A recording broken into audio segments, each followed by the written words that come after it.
Hi guys, good morning. এখন সকাল 10টা, আমি এখন ইংল্যান্ডে। এইটা অগস্টের শেষের দিক।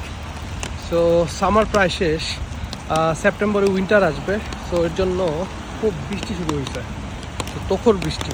সো আজকে আমার কোনো কাজ নাই, আমি আজকে বাজার করতে যাব। তো বাজার করতে করতে তোমাদেরকে লন্ডনের বৃষ্টি দেখাবো। Let's go.